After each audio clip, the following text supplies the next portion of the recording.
What's up, everybody? And it's your boy Jonathan. I'm on my lunch break, so this is Questions with Jonathan on his lunch break. I think that's kind of cool. So we are continuing with social skills and not being rude and teaching people how to have manners. So to start off today, we're going to talk about stable environments and how to act in stable environments. And stable environments are basically any environment that you go on a regular basis, like class, school, work, whatever, and you see the same people every day. So that's a stable environment. So we're talking about good manners in stable environments. So one of the big problems with manners I see in stable environments is a lot of guys who want to make friends, meet people, and meet girls. When they go into a stable environment, they run straight after the women. They just see the cute girls and they run, and they piss a lot of people off and make a lot of people upset. And there's problems with this, and I'll tell you the issues with running straight after the girls when you first get into a stable environment. The first issue with running after the girls is you don't know them. You don't know if they're in a relationship. You don't know if their husband or their boyfriend is there. You don't know. You don't know if there's another guy who's been crushing on them for months and maybe years and trying to work on setting up a relationship and getting the courage to ask the girl out. And he finally gets up the courage and you show up and you're like, oh, I'm new, I'm fresh.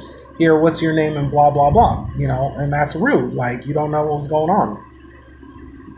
The other thing is the people there may try to play matchmaker for the girl. And, you know, it's like they're trying to figure out the best option for her, and then you come in and they don't even know you. You know what I'm saying? And that's another person they have to like put on the list. You know, they don't know. So that's the first thing, you don't know the girl.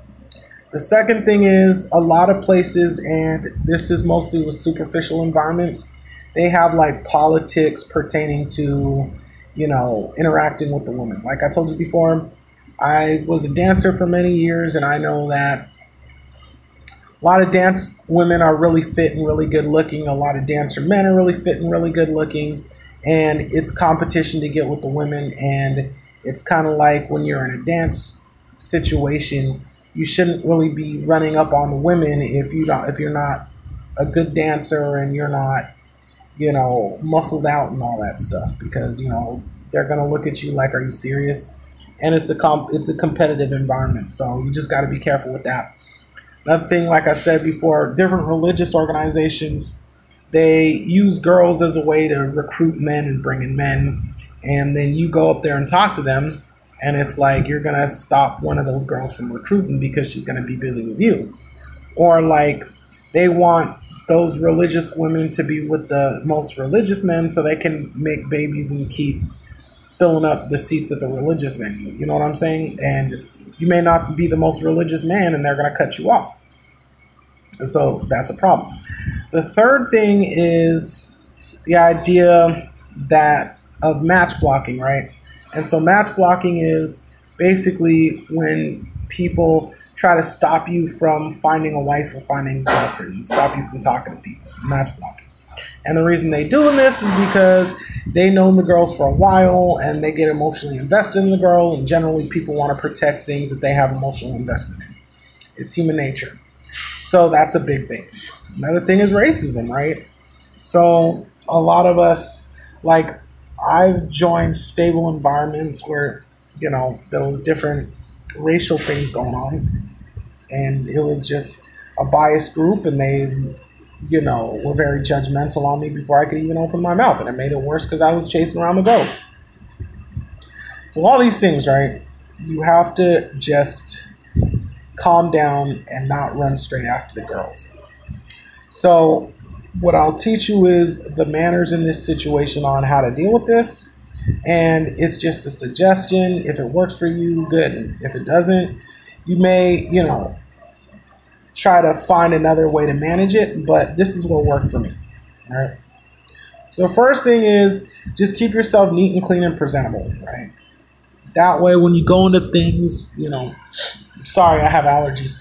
When you go into places, people are less likely to stereotype you and think that you're trying to pull something and scam on the women, okay?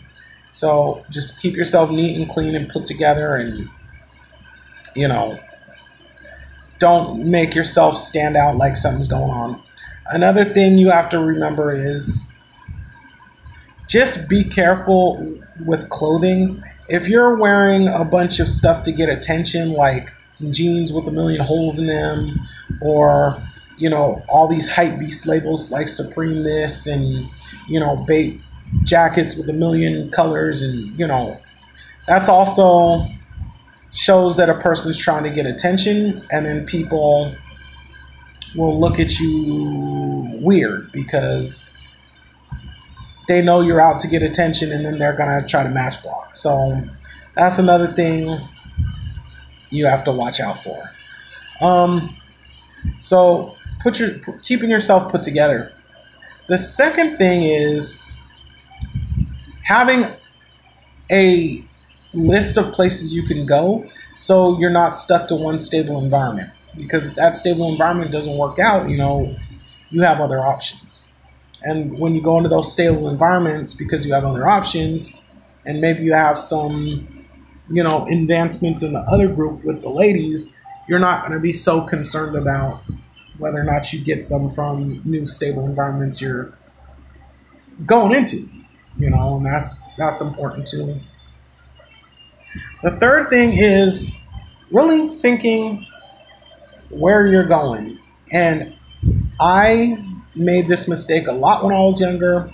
Like I said, I was like 300 pounds and joined intermediate and advanced dance hip hop groups for the ladies. You know what I'm saying? And it was a shock to a lot of people, you know, thinking I was this fat guy trying to steal all their women, and I got in a lot of confrontations and situations that I shouldn't have been in because of that.